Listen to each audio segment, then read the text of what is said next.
എല്ലാവർക്കും നമസ്കാരം. നമ്മളിന്ന് ഡിസ്കസ് ചെയ്യാൻ വേണ്ടി പോകുന്ന ടോപ്പിക്ക് ആശയങ്ങളും ആദ്യകാല രാഷ്ട്രങ്ങളും എന്ന അധ്യായത്തിലെ മഹാജനപദാസ് എന്നതാണ്.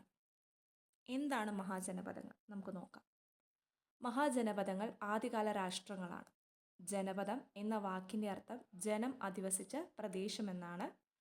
വേദകാലഘട്ടത്തിൽ ഗോത്രവ്യവസ്ഥയായിരുന്നു നിലനിന്നിരുന്നത്. അവയെ ജന എന്നാണ് അറിയപ്പെട്ടത്.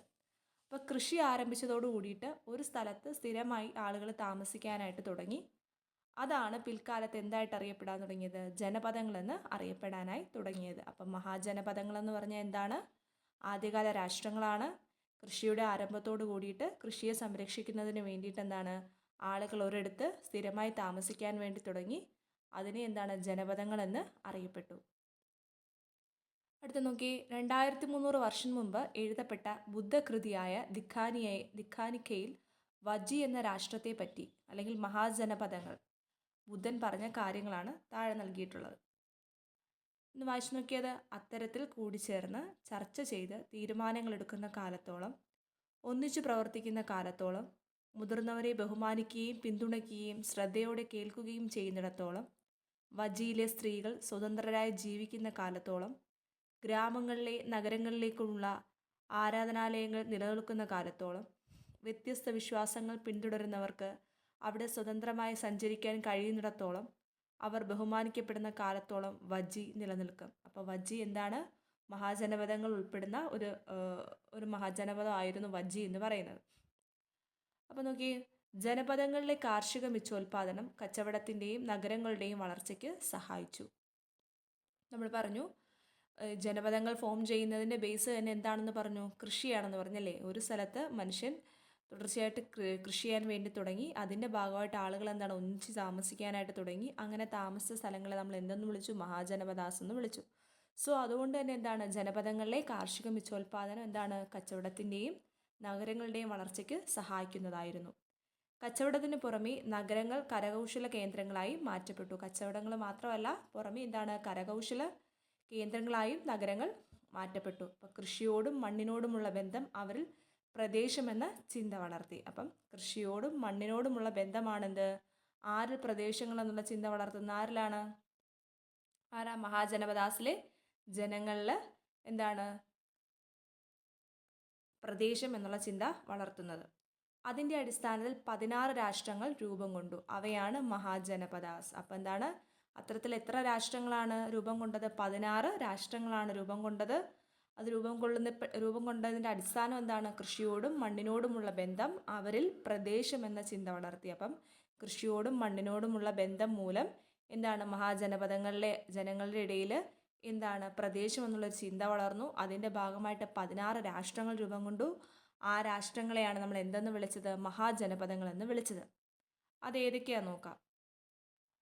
കമ്പോജം, ഗാന്ധാരം, കുരു, പാഞ്ചാലം, കോസലം, മല്ല, വജ്ജി, അങ്ക, കാശി, മഗധ, വത്സ, ചേതി, അശ്മകം, അവന്തി, മത്സ്യ, ശൂരസേന. അപ്പോൾ ഇവയൊക്കെയായിരുന്നു പ്രധാന 16 മഹാജനപദങ്ങൾ. അതിൽ ഏറ്റവും പ്രധാനപ്പെട്ടത് മഗധയാണ്. അത് മറക്കരുത്. ഏറ്റവും പ്രധാനപ്പെട്ടത് മഗധയാണ്. മഹാജനപദങ്ങളിലെ ഭരണ സംവിധാനത്തെക്കുറിച്ച് നമുക്ക് നോക്കാം. നികുതി പിരിവ്, സ്ഥിര സൈന്യം എന്നിവ എന്താണ് മഹാജനപദങ്ങളിൽ നിലനിന്നു. അപ്പം നികുതി പിരിവും സ്ഥിര സൈന്യവും മഹാജനപദാസിലുണ്ടായിരുന്നു. പാലി ഭാഷയിലെ ബലി എന്ന പദമാണ് നികുതിയെ സൂചിപ്പിക്കാനായിട്ട് ഉപയോഗിച്ചത്. അപ്പം പാലി ലാംഗ്വേജിലെ ബലി എന്ന് പറയുന്ന പദമായിരുന്നു എന്ത്? നികുതി എന്നതിനെ സൂചിപ്പിച്ചിരുന്ന വാക്ക്. ഫാഗ എന്നത് മറ്റൊരു നികുതിയാണ്. അപ്പം മഹാജനപദങ്ങളിലെ ഭരണ സംവിധാനത്തിൻ്റെ അടിസ്ഥാനത്തിൽ എന്താണ് നികുതി പിരിവും ഒരു സ്ഥിര സൈന്യവും നിലനിന്നിരുന്നു. നികുതി പിരിവിനെ ബാലി എന്നും അതുപോലെ എന്താണ് ബാലി എന്നാണ് സൂചിപ്പിച്ചിരുന്നത്. ഭാഗ എന്ന് പറയുന്ന മറ്റൊരു നികുതിയും ആരുടെ ഇടയിൽ ഉണ്ടായിരുന്നു? മഹാജനപദങ്ങളുടെ ഇടയിൽ ഉണ്ടായിരുന്നു. പ്രധാനമായും നികുതിയായി നൽകിയിരുന്നത് കന്നുകാലികളെയും ധാന്യങ്ങളുമായിരുന്നു. അപ്പം പ്രധാനമായിട്ട് അവർ നികുതിയായിട്ട് നൽകിയ എന്താണ്? കന്നുകാലികളും ധാന്യങ്ങളുമായിരുന്നു. വനങ്ങളിൽ താമസിച്ചിരുന്നവർ വന വിഭവങ്ങളും കരകൗശല തൊഴിലാളികൾ നിശ്ചിത ദിവസം രാജാവിന് വേണ്ടി തൊഴിൽ ചെയ്യണം. അപ്പോൾ എന്താണ് വനങ്ങളിൽ താമസിച്ചിരുന്ന ആളുകൾ എന്താണ് നികുതിയായിട്ട് നൽകിയത്? വനവിഭവങ്ങളാണ്.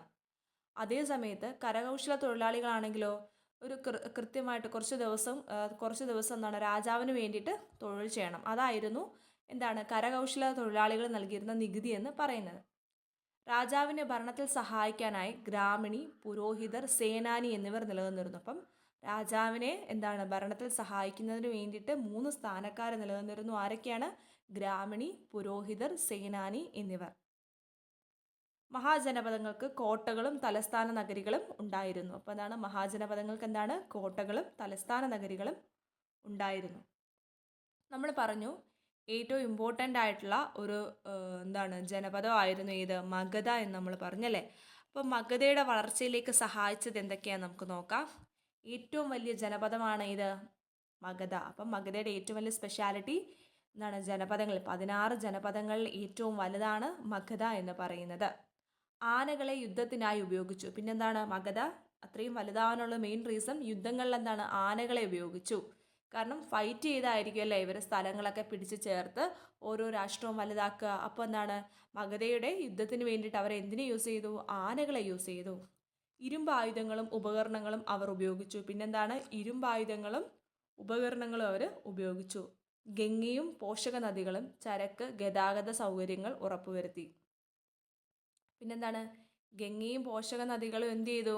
ഗംഗയും പോഷക നദികളും മഗധയുടെ വളർച്ചയെ ഹെൽപ്പ് ചെയ്തു. അതുപോലെ തന്നെ ചരക്ക് ഗതാഗത സൗകര്യങ്ങളും ഒക്കെ എന്താണ് ഈ നദികളിലൂടെ എന്താണ് ഉറപ്പുവരുത്തി. പിന്നെ നോക്കിയേ, ബിംബിസാരൻ, അജാതശത്രു എന്നിവർ മഗധയിലെ പ്രമുഖരായ ഭരണാധികൾ ആയിരുന്നു. അപ്പോൾ അത് നിങ്ങൾ ഓർത്തിരിക്കേണ്ട മെയിൻ പോയിന്റാണ്. മഗധയുടെ പ്രധാനപ്പെട്ട റൂളേഴ്സ് ആരാണ്? ബിംബിസാരൻ ആൻഡ് അജാതശത്രു. ബിംബിസാരൻ, അജാതശത്രു എന്നിവർ ആയിരുന്നു മഗധയിലെ പ്രമുഖന്മാരായ ഭരണാധികാരികൾ. നോക്കിയേ, മഗധയിലെ രാജവംശങ്ങളും പ്രധാന രാജാക്കന്മാരും എന്ന് പറഞ്ഞിട്ട് ചെറിയൊരു ബോക്സിലൊരു പിക്ചർ കണ്ടോ? നോക്കിയേ, ഹാരിങ്ക രാജവംശം ആരാണ്? ബിംബിസാരൻ ആൻഡ് അജാതശത്രു. ശിശുനാഗ രാജവംശം ആരാണ് റൂളർ? ശിശുനാഗൻ. നന്ദ രാജവംശം ആരാ റൂളർ? നോക്കിയേ, മഹാപത്മനാനന്ദൻ. ആരാണ്? മഹാപത്മനാനന്ദൻ. അപ്പം ഏറ്റവും വലിയ മഹാജനപദ ഏതാണ്? മഗധ. ഏറ്റവും വലിയ ജനപദ മഗധ. ആനകളെ യുദ്ധത്തിന് വേണ്ടി ഉപയോഗിച്ചു. ഇരുമ്പ് ഉപകരണങ്ങളും ആയുധങ്ങളും അവർ ഉപയോഗിച്ചു. ഗംഗയും പോഷക നദികളും അവർക്കൊരു അനുഗ്രഹമായി മാറി. പിന്നെന്താണ്? അതിലൂടെ ഗതാഗതവും ചരക്ക് സൗകര്യങ്ങളും ഒക്കെ എന്താണ് അവർ ഉറപ്പുവരുത്തി. പിന്നീട് ഏറ്റവും ഫേമസ് ആയിട്ടുള്ള റൂളേഴ്സ് ആരൊക്കെയാണ്? ബിംബിസാരൻ ആൻഡ് അജാതശത്രു. അപ്പോൾ നമുക്കൊന്നുകൂടെ നോക്കാം. എന്താണ് മഹാജനപദാസ് എന്ന് പറഞ്ഞാൽ എന്താ നമ്മൾ പറഞ്ഞേ? ആദ്യകാല രാഷ്ട്രങ്ങളാണെന്ന് പറഞ്ഞു. കൃഷിയുടെ ആരംഭത്തോട് കൂടിയിട്ട് എന്താണ് ആളുകൾ ഒന്നിച്ചൊരു സ്ഥലത്ത് താമസിക്കാനായിട്ട് തുടങ്ങി. അതാണ് പിൽക്കാലത്ത് എന്തായിട്ട് മാറിയത്? മഹാജനപദാസ് എന്ന് ആയി മാറിയത്. പിന്നീട് എന്താണ് അവിടുത്തെ ആളുകൾക്കിടയിൽ എന്തെന്നൊരു ചിന്ത വന്നു? എന്താണ്? പ്രദേശം എന്നൊരു ചിന്ത വന്നു. അതിൻ്റെ ഭാഗമായിട്ടാണ് എന്ത് വന്നതെന്നാണ് നമ്മൾ പറഞ്ഞേ? അതിൻ്റെ ഭാഗമായിട്ടാണ് എന്ത് വരുന്നത്? 16 രാഷ്ട്രങ്ങൾ രൂപം കൊണ്ടത്. അവയാണ് മഹാജനപദങ്ങൾ എന്ന് പറയുന്നത്. മഹാജനപദങ്ങളിലെ ഭരണ സംവിധാനത്തിൻ്റെ പ്രത്യേകത എന്താണ്? നികുതിയും സ്ഥിരമായിട്ടുള്ളൊരു സൈന്യവും അവർക്ക് നിലനിന്നിരുന്നു. പാലി ഭാഷയിലെ ബലി എന്ന് പറഞ്ഞ ലാംഗ്വേജ് ആയിരുന്നു എന്ന വാക്കായിരുന്നു അവർ എന്തിനു വേണ്ടി സൂചിപ്പിച്ചത്? നികുതിയെ സൂചിപ്പിച്ചിരുന്നത്. ബാഗ എന്ന് പറയുന്ന മറ്റൊരു നികുതി എന്താണ് അവർക്കിടയിൽ ഉണ്ടായിരുന്നു. പ്രധാനമായിട്ടും നികുതിയായിട്ട് എന്താണ് അവർ കന്നുകാലികളെയും ധാന്യങ്ങളും ഒക്കെ ആയിരുന്നു നൽകിയിരുന്നത്. വനങ്ങളിൽ താമസിച്ചിരുന്ന ആളുകൾ എന്താണ് വനവിഭവങ്ങളായിരുന്നു നികുതിയായിട്ട് നൽകിയത്. കരകൗശല മേഖലയിലെ തൊഴിലാളികൾ എന്താണ് ചെയ്തത്? അവർ രാജാവിന് വേണ്ടിയിട്ട് നിശ്ചിത ദിവസം സേവനം ചെയ്തു നൽകി.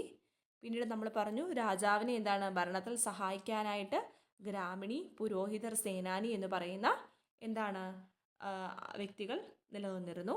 പിന്നെന്താണ് ജനപദങ്ങൾക്ക് കോട്ടകളും തലസ്ഥാന നഗരികളും ഉണ്ടായിരുന്നു. അപ്പോൾ ഇത്രയും കാര്യങ്ങളാണ് നമ്മൾ പ്രധാനമായിട്ടൊന്ന് ഡിസ്കസ് ചെയ്തത്. എല്ലാവർക്കും മനസ്സിലായെന്ന് വിചാരിക്കുന്നു. Thank you.